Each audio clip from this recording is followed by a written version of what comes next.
Hello friends, welcome to my channel. আমরা আবার একটা নতুন ভিডিও নিয়ে চলে এসেছি তোমাদের কাছে। এটা আজকে আমরা চলে এসেছি ঝাড়খণ্ড ট্যুরে। ঝাড়খণ্ডে প্রথমেই এসে আমি আগে পেট্রোলটা ফুল করে নিলাম, কারণ এখানে তোমরা দেখতেই পাচ্ছ আমাদের ওয়েস্ট বেঙ্গলের তুলনায় ঝাড়খণ্ডে পেট্রোলের দাম প্রতি লিটারে 4-5 টাকা করে কম। এখানে পেট্রোলের দাম বর্তমানে এই 100 টাকা 53 পয়সা, অথচ আমাদের ওখানে পেট্রোলের দাম 104 টাকা। তার মানে প্রতিটা স্টেট অনুযায়ী যে পেট্রোলের দাম কম হয়। আমি এর আগে পুরীতেও গিয়েছিলাম গাড়ি নিয়ে, তো সেক্ষেত্রেও দেখেছিলাম সেখানেও 4 টাকা করে পার লিটারে কম। আসল কথা কিছুই নয়, এগুলো সরকারের যেরকম ট্যাক্স নেয় সেই ট্যাক্সের ওপর ডিপেন্ড করে এই পেট্রোলের দামগুলো চেঞ্জ হয়। তাই এখানে সরকারের তরফ থেকে যে ট্যাক্সের ছাড় আছে তার উপরেই বেস করে এই পেট্রোলের দামটা কম হয়েছে। তাই আমি এটা সকলকেই জানতে চাইছি যে যদি ঝাড়খণ্ড বা উড়িষ্যা এইসব জায়গায় পেট্রোলের দামটা কম হতে পারে 4 টাকা করে লিটারে, তাহলে আমাদের এখানেও কম হওয়া উচিত। যাই হোক, ছাড়ো এসব বলতে গেলে এখন অনেক রকম ব্যাপার চলে আসবে, তাই এসব কথায় না গিয়ে আমরা চলে আসি আমাদের ট্যুরের কথায়। সেই ট্যুরের মধ্যে আমরা প্রথমে বেরিয়ে পড়েছি ঝাড়খণ্ডের নানা রকম জায়গাগুলো দেখতে। যে এই জায়গাগুলোর মধ্যে বেশ কিছু পাহাড় পাওয়া যাবে, সেই পাহাড়গুলো দেখতে সত্যি খুব মনোরম, এবং এই মনোরম পরিবেশের মধ্যে আবহাওয়া ওয়েদার খুবই ভালো। এখানে যে রাস্তাঘাট সেটাও খুব মসৃণ, তাই গাড়ি চলতে কোনো অসুবিধা নেই। হ্যাঁ, এখানে মেনশন করা রইলো যে তুমি গাড়ি চলতে যেহেতু অসুবিধা নেই, পরিষ্কার রাস্তা, কিন্তু এক্ষেত্রে কিছু কিছু জায়গায় রাস্তা খুবই ভাঙাচোরা, কিন্তু ম্যাক্সিমাম 90% রাস্তায় খুব পরিষ্কার পরিচ্ছন্ন। তাই মোটামুটি গাড়ির অ্যাভারেজ স্পিড 70-80 তো রাখাই যাচ্ছে, কোনো অসুবিধা নেই। আমরা বেশ কিছু জায়গা ওয়ান ডে ট্যুরে সেরে নিয়েছি। সকালবেলা বেরিয়েছিলাম বাড়ি থেকে হাওড়া থেকে আমরা যাত্রা শুরু করে এখানে পৌঁছে এবার এখানে আমরা ঝাড়গ্রামের আন্ডারে ঢুকে গেছি। ঝাড়খণ্ডের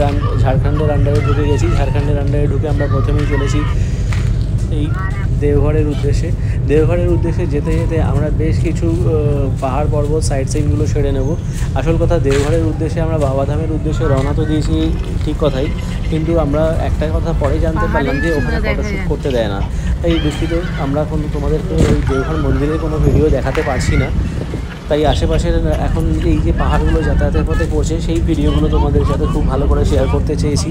এবং প্রত্যেক কটা জায়গাতেই খুব ভালোভাবে পার্কিংয়ের সুবন্দোবস্ত আছে, এবং নানা জায়গায় নানাভাবে তোমরা পাহাড়গুলো ঘুরে দেখতে পারবে।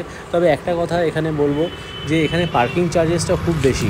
গাড়ি ঢোকবার সময় প্রথমে এখানে একটা ব্যারিকেড থাকছে, সেই ব্যারিকেডটা তুলে গাড়ি ঢুকতে দিয়ে ভেতরে যখন পার্কিং ফিজ নিচ্ছে 50 টাকা করে পার্কিং ফিজ নিয়ে নিচ্ছে, অথচ বেরোনোর সময় ওই ব্যারিকেডটা আবার ফেলে রেখে দিচ্ছে, বলছে ওটাকে কি নিয়েছে আমরা জানি না। আমাদের এখানে সরকারের তরফ থেকে বিল দিচ্ছে, সরকারের তরফ থেকে কোথাও 50 টাকা কোথাও 60 টাকা নানাভাবে পার্কিং চার্জেস টুরিস্টদের থেকে নেওয়া হচ্ছে।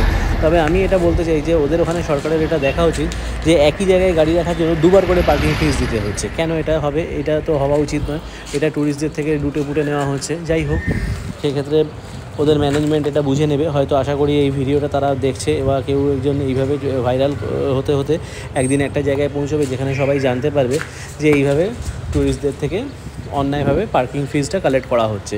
যাই হোক, আমরা চলতে এখানে রাস্তার পাশে সাইডে একটু দাঁড়িয়ে পড়েছিলাম, একটু রেস্ট নিচ্ছিলাম।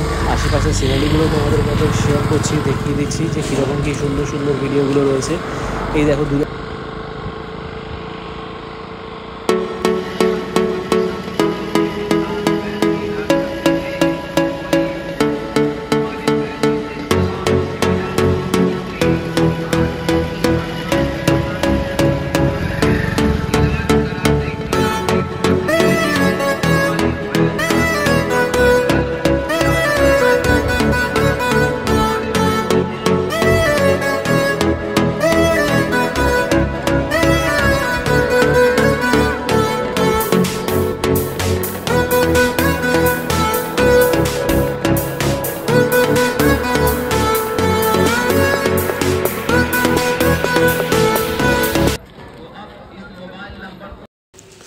সারাদিন ঘুরে বেড়ানোর পরে আমরা এখানে একটা হোটেল নিয়েছিলাম। হোটেলটা সত্যি ওদের সাথে শেয়ার না করে পারলাম না, এত সুন্দর অ্যাম্বিয়েন্স, এত সুন্দর সাজানো গোছানো।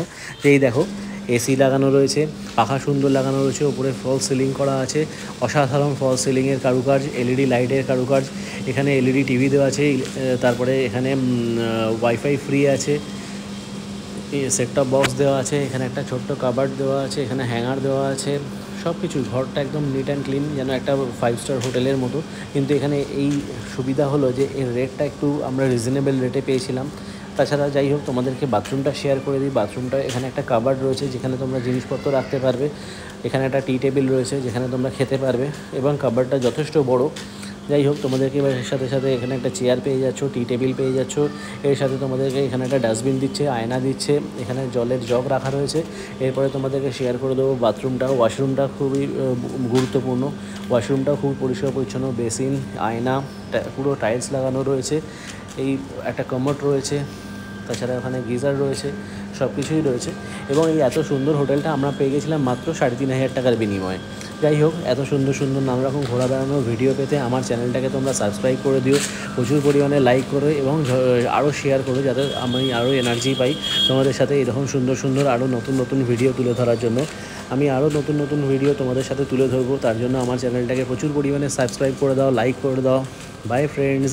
যাই হোক, আমরা এবার ফিরে আসছি, বাড়ি ফেরার পথে রয়েছি। বাড়ি ফেরার পথে আমরা পরের দিন বেরিয়েছিলাম, পরের দিন বেরিয়ে ফিরতে ফিরতে আমাদের আবার সেই রাত্রির হয়ে গেছে। ঝাড়খণ্ড থেকে হাওড়া ফেরা অনেকটা কিলোমিটার রাস্তা, প্রায় 400 কিলোমিটার রাস্তা। আমরা আসলে বিকেলের দিকে বেরিয়েছিলাম সারাটা দিন এনজয় করার পরে। এই আমাদের বাড়ির কাছে এসে গেছি আমরা, এখানে রাত্রে খাওয়া দাওয়া করে ঢাবায় ফিরছি বাড়িতে। ফেরার পথে তোমাদেরকে আর একটা ছোট্ট করে ভিডিও ক্লিপস এই তোমাদের সাথে এখানে শেয়ার করে নিলাম। ওই যে আমার গাড়ি দাঁড়িয়ে আছে, গাড়ির ভেতরে আমার ছেলে বসে আছে এবং আমার বাবা বসে আছে। By friend.